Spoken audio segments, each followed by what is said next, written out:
Celebrations will be held all across West Michigan in commemoration of Juneteenth. It marks the day the last enslaved Americans in Texas were set free. Some of the events across the region include the Afro Gaga Parade in Grand Rapids, where parade goers will be immersed in Black music and culture.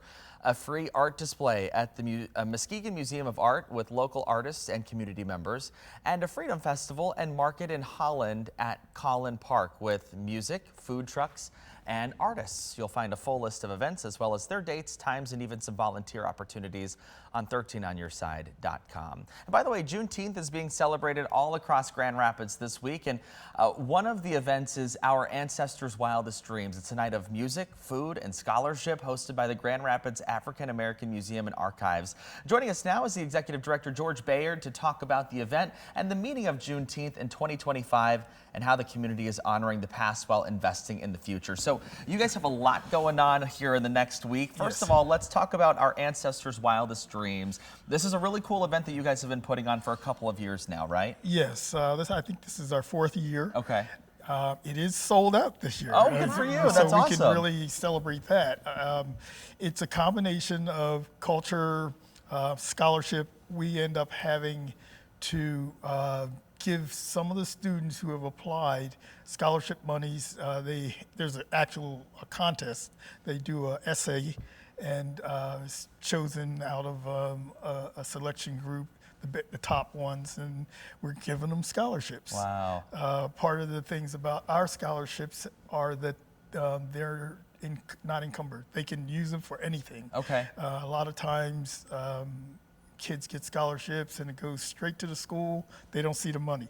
But, you know, if they need to get a new laptop or they need to get gas to get to college, they can use our scholarships for those things. And that's why we think it's a different type of event for the community. Yeah, giving them a little bit of an opportunity for success to get them ahead in any sort of way, which is pretty cool. Yes. Yeah, absolutely. Yeah. Combining scholarships, art, food, music, there's so much to be able to enjoy on this night. And how do you incorporate celebration into the culture and the history, just all of this being combined together?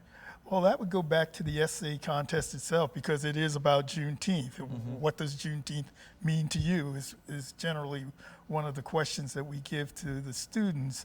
And then they're able to, you know, write an essay, poetry about how Juneteenth affects them, how in this day and age the abolition of slavery still plays a role in their society and in their lives. Yeah, let's talk about Juneteenth for a minute. What is the history behind that? For those at home that don't know or maybe haven't looked too far into it, what is that? What does it mean, and how does that relate to our society today? Well, Juneteenth, I think you did a good job of giving the overview of it, but it was basically the celebration from the announcement that slavery was gone. Mm-hmm. It had ended 2 years before when Abraham Lincoln signed the Emancipation Proclamation, though we know it did not free all of the slaves or the enslaved people. And so when the word got around, it kind of traveled through the South, and Texas was the last place that they got the word. Galveston, Texas, they sent a General Granger down there. He had a General Order Number 3 that not only told about the Emancipation Proclamation being sold, but it guaranteed equality.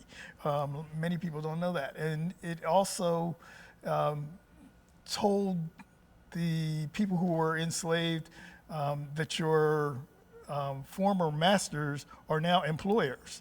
And so we thought that was interesting, because most people don't know those little details. Right. But it does start that road down equality.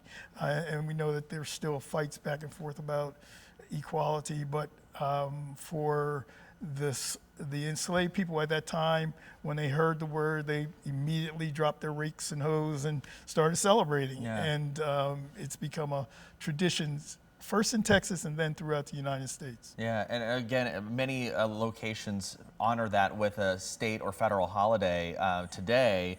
And you know, if we're going to celebrate or honor the history, how can we do that in 2025? What's the best way to honor that history? Well, I'd say the same way. It's become a little commercialized already, but I think that usually the traditional ways were parades.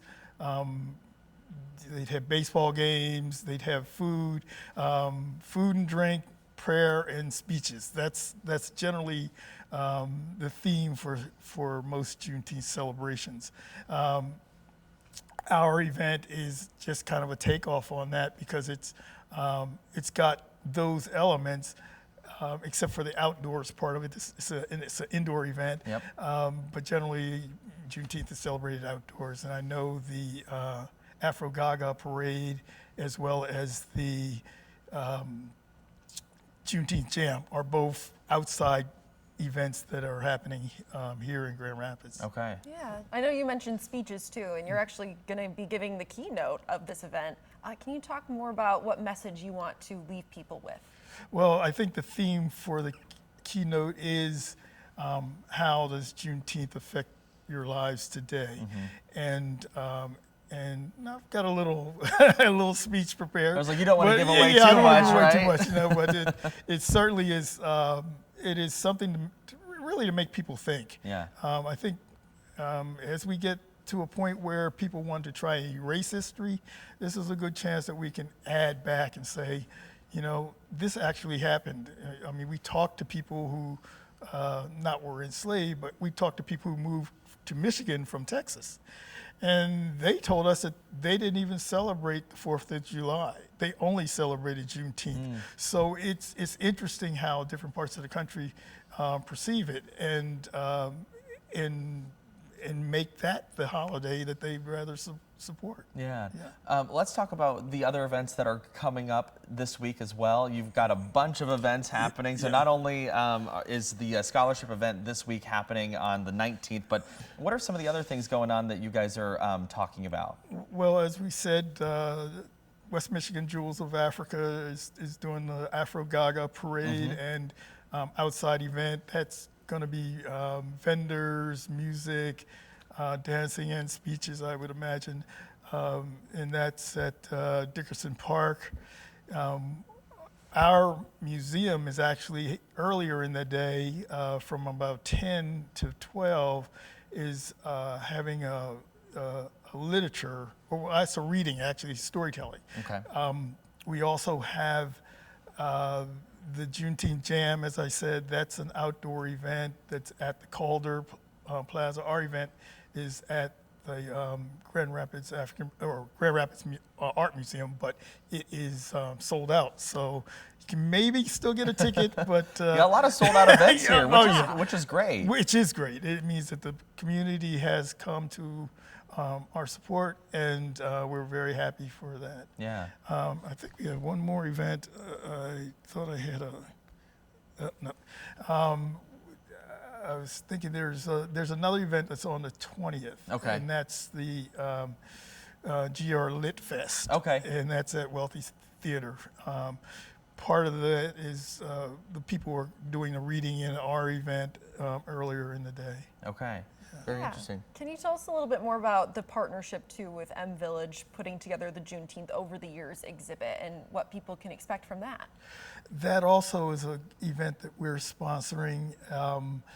It is artifacts that we've collected over the years, and the M Village is a community space, 1865 Eastern. 1865 is also the year that the people from Texas heard that slavery was abolished. Yeah. So it's a really symbolic kind of a exhibit, but it'll have things like T-shirts and programs from the past, photographs. We have some other items, a copy of the Emancipation Proclamation. We have some postcards, I believe, with Abraham Lincoln signing the Emancipation Proclamation. A few other goodies in there, Yeah. and it's a display that'll be up for about a week. Yeah, I would imagine another good way to honor Juneteenth history is to come to the museum and archive to see all of the things that you have there. We're taking a look at some video there. Can you tell us about what you have going on at the museum and archive right now? Yes, we have a number of different exhibits up right now. We just put up We have a Pride exhibit up for African Americans here who were in the Pride Fest when they first started. Yep. We also have pictures of Dr. King. We have an exhibit up from there. We have also one next month will be the anniversary of the Voting Rights Act, so we have one devoted to voting. We also have a couple of ones devoted to Negro League Baseball. We have a last exhibit that is African artifacts. We are a working museum. Just last week, somebody brought in 10 boxes of African artifacts that they wanted to donate to the museum. They had no more use for them, so we're now inventorying them and getting them cataloged and ready to go into a new exhibit. We also Can you give us a hint on what that might be, or what sort of the history is behind that? Well, our African art collection is very, very large out of all of our collections. Books would be the next thing, and somebody just brought in 10 boxes of books. Oh my gosh! Wow. But that goes to show the support, it for does. that. Yeah. People were gonna throw it out, and I guess we've been kind of banging the walls, telling people not to do that, and so they're listening to us finally. So we have African artifacts. Grand Rapids has been sending missionaries to Africa for years and years and years. So there are collections here, right here in town, that could go straight into the Smithsonian.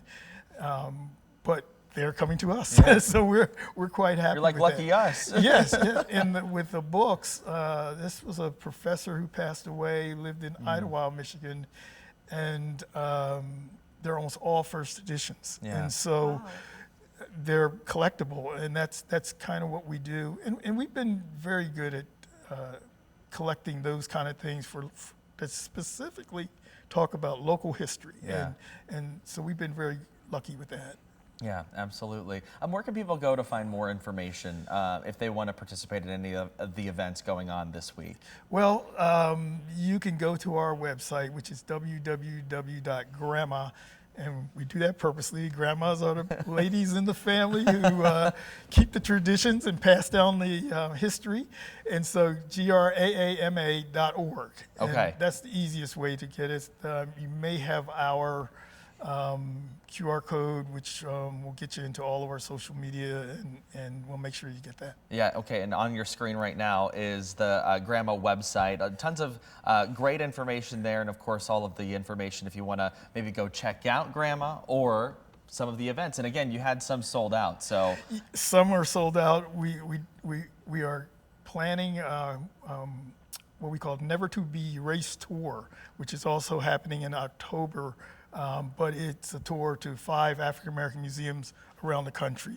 And that's not sold out. We're still selling tickets for that. Okay. But you can get the information online. Okay, there you go, graama.org again, and there's the information for the Our Ancestors' Wildest Dreams. Again, that one is sold out, though. That one is sold out. Okay, Yes. there you go. All right, we appreciate your time. Thank you very much. Thank you, for Tim. coming Thank in. you.